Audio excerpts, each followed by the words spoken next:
इस वीडियो में हम एक छोटी सी समझेंगे, लेकिन बहुत ज़रूरी है, बहुत ज़रूरी। ठीक है, आप उसको ध्यान से समझिएगा। ठीक है, मैं क्या समझाने की कोशिश कर रहा हूं। इंग्लिश में हमेशा, इंग्लिश में हमेशा, ठीक है, ऑब्जेक्ट वर्ब के बाद ही आता है। ठीक है, समझ रहे हैं आप? इंग्लिश में हमेशा ऑब्जेक्ट जो है वो वर्ब के बाद ही आएगा। यानी कि ऑब्जेक्ट ये बताता है कि काम किस चीज के ऊपर हो रहा है। ठीक है, कोई भी काम आपका हो रहा है, लेकिन वो ये बताता है कि किस चीज के ऊपर हो रहा है, वो होता है ऑब्जेक्ट। ठीक है, या फिर ऑब्जेक्ट ये बताता है कि आप जो काम कर रहे हैं, जो आप काम कर रहे हैं वो किस लिए कर रहे हैं, आपका मकसद क्या है, उद्देश्य क्या है। दो चीजें बताता है, एक तो ये कि वो काम किस चीज पर हो रहा है, और दूसरा ये कि वो काम आप जो कर रहे हैं वो किस लिए कर रहे हैं, उद्देश्य क्या है, मकसद क्या है आपका। ये दो चीजें वो बताएगा। ठीक है, तो हम इन दो चीजों को इसमें समझेंगे। जैसे कि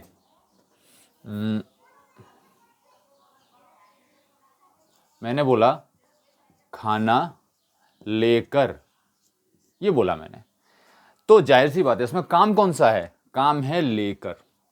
तो जब इंग्लिश बनाएंगे तो इसकी इंग्लिश पहले आएगी, इसकी बाद में आएगी, इस नियम के हिसाब से कि इंग्लिश में हमेशा ऑब्जेक्ट वर्ब के बाद ही आता है। तो वर्ब ये पहले बनेगी लेकर। तो एक कर पे खत्म हो रहा है, तो क्या नियम बताया था कि अगर कोई वर्ब नाने नहीं या कर पे खत्म हो जाए तो हमेशा टू लगा के उसकी वर्ब की फर्स्ट फॉर्म लगाते हैं। तो टू लगा दें, और वर्ब की फर्स्ट फॉर्म लेने की टेक, ये बन गई वर्ब। अब इसकी इंग्लिश के बाद आएगी, क्या आएगी, द फूड, ये इसका ये मतलब है। ठीक है, द फूड, काम पहले आएगा, जिस चीज पर वो हो रहा है वो चीज बाद में आएगी। जैसे पैसा देने, तो इसमें काम कौन सा है, देने, और ऑब्जेक्ट कौन सा है, पैसा। तो किसकी इंग्लिश पहले आएगी, देने की। अब ये नाननी पे खत्म हो रही है, क्या नियम है, पहले टू लगाएंगे फिर उसकी वर्ब की फर्स्ट फॉर्म। तो सबसे क्या लगाएंगे, टू। अब वर्ब की फर्स्ट फॉर्म किसकी, देने की, टू गिव। अब क्या आएगा, ऑब्जेक्ट, ये देने वाला काम किस चीज पे हो रहा है, पैसा, मनी। ये मतलब है इसका। ये मतलब क्या हो गया कि वो चीज हमेशा उस काम के बाद आएगी जिस चीज पे वो काम हो रहा है। यानी इस वर्ब के बाद वो चीज आएगी जिस पे ये काम हो रहा है। ये काम इस चीज पे हो रहा है, देने का काम इस पे हो रहा है, यहां पे लेने का काम इस खाने पर हो रहा है। ये बाद में आती है इंग्लिश में हमेशा। ठीक है, अब मैंने क्या कहा, और क्या होता है, और हमेशा वर्ब पहले आती है, और कभी कभी ऑब्जेक्ट जो होता है हमारा वो ये बताता है कि वो जो काम हो रहा है वो किस मकसद से हो रहा है, किस लिए हो रहा है। जैसे मैं बोलूं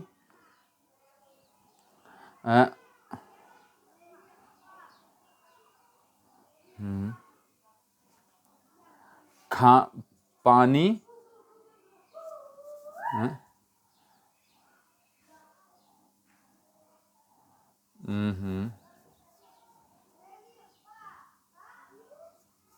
ठीक है, इसको समझ लीजिए इतना कि इंग्लिश में हमेशा ऑब्जेक्ट जो होगा वर्ब के बाद ही आता है। और जैसे कि खाना लेकर, तो ये टू टेक द फूड, पैसा देने, टू गिव मनी, हमेशा ऑब्जेक्ट बाद में आएगा। इसीलिए किसी भी फॉर्मूले में देखिए हमेशा क्या होता है, ऑब्जेक्ट बाद में लिखा होता है। लिखा होता है कि लिखा होता है, इसका मतलब है पहले वर्ब आएगी फिर ऑब्जेक्ट आएगा। ये हमेशा आपको ध्यान रखना है। ये एक और ऐसी चीज है जो आपको मोटे तौर पर दिमाग में रखनी है कि ऑब्जेक्ट हमेशा बाद में आएगा, ऑब्जेक्ट हमेशा बाद में आएगा। ठीक है, और हमेशा ये ध्यान रखना है कि वही सही ऑब्जेक्ट रखना है सही वर्ब के बाद। हमेशा हर वर्ब का एक ऑब्जेक्ट होता है, उस वर्ब का अगर ऑब्जेक्ट दे रखा है तो ही आपको उसके बाद लिखना है, नहीं तो नहीं लिखना है। जैसे कि हम ये सेंटेंस बना के देखते हैं। ठीक है, जैसे देखिए, वह पैसा देकर पानी लेने घर आएगा। ये सेंटेंस है हमारा। तो इसमें ऑब्जेक्ट कितने हैं, देखिए, घर, पानी और पैसा, ये तीन ऑब्जेक्ट हैं, एक, दो और तीन। तो तीन ऑब्जेक्ट को हम ऐसे ही नहीं डायरेक्ट कुछ भी रख देंगे। जैसे हम इसको बनाएं, ही विल आएगा, जिससे वाक्य खत्म हो रहा है वो वर्ब पहले आती है, ही विल कम। तो इसमें पैसा रखें, पानी रखें कि घर रखें, क्या रखें इस यहाँ पे, इसके बाद ऑब्जेक्ट आ रहा है तो क्या रखें, तो भाई हम वो ऑब्जेक्ट रखेंगे जो इससे संबंधित है, जिसपे ये काम हो सकता है। आने का काम क्या पानी पर हो सकता है? क्या हम पानी पर जाते हैं? नहीं जाते ना। क्या पैसे पर जाते हैं हम, चलते हैं उसके ऊपर? नहीं जाते। या नहीं आते हम पैसे के ऊपर, है ना। हम आते हैं किसी जगह पर, तो जगह कौन सी यहाँ पे? घर है, तो इसके पास घर आ सकता है, होम आ गया। ठीक है, ये खत्म हो गया दोनों। अब क्या आएगा? लेने, तो नाननी पे खत्म हो रहा है तो टू, अब इसके बाद फर्स्ट फॉर्म लेने की, टेक। अब ये लेने वाला काम किसी चीज पर हो सकता है, ठीक है, किसी चीज पर ही होगा। तो चीज कौन सी आ रही है लेने वाली? पानी, पानी लिया जा सकता है, ठीक है, टू टेक द वाटर, बिल्कुल सही है, ये सही आ गया बिल्कुल इसका। अब क्या आ रहा है? देकर, तो क्या? टू गिव, क्योंकि देकर कर पे खत्म हो रहा है तो टू प्लस वर्ब की फर्स्ट फॉर्म, टू गिव। अब क्या है? पैसा, तो ये देने का काम पैसे पर हो सकता है, बिल्कुल सही है, मैच कर रहा है, मनी, बिल्कुल।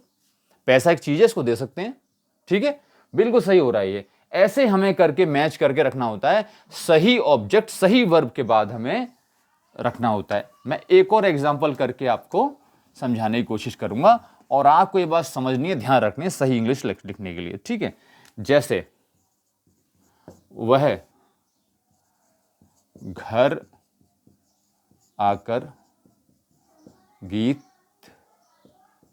सुनेगा, ठीक है, ये सेंटेंस है, वह घर आकर गीत सुनेगा। सेंटेंस बनाते हैं, ही विल हियर, सुनने की, जिससे वाक्य खत्म हो रहा है उसकी, ही विल हियर। अब वो सुनने वाला काम किस चीज पे हो सकता है? घर को सुन सकता है कि गीत को सुन सकता है? तो यहां इंग्लिश हम घर रखेंगे कि गीत की रखेंगे? आप सोचिए, सुनने वाला काम तो गीत पर हो सकता है, तो हमें गीत रखनी चाहिए, ना कि घर। अब उसने लिखा, फॉर्मूले लिखा होता है सब्जेक्ट प्लस वर्ब की फर्स्ट फॉर्म या जो भी, फिर ऑब्जेक्ट। तो ऑब्जेक्ट आप कुछ भी थोड़े रख देंगे, ऑब्जेक्ट आप वो रखेंगे जो उस वर्ब से संबंधित है, मैच कर रहा है, कि हाँ इससे मैच कर रहा है। तो हियर, तो क्या आएगा? Song, here a song. फिर क्या आएगा? आकर, कर पे खत्म हो रहा है तो टू प्लस वर्ब की फर्स्ट फॉर्म, टू कम। फिर उसके बाद क्या आएगा? आने वाला काम किस पर हो सकता है? किसी जगह पर ही हो सकता है, आना जाना किसी जगह पर होता है, तो जगह का नाम आ रहा है घर। अब यहां रखेंगे होम। ये चीजें मैच कर रही हैं, हमें बस इतनी सी बात ध्यान रखनी है सही इंग्लिश लिखने के लिए। तो इन चीजों का ख्याल रखेंगे, इंग्लिश आपकी बहुत कुछ सही हो जाएगी, गलत नहीं होगी, ठीक है।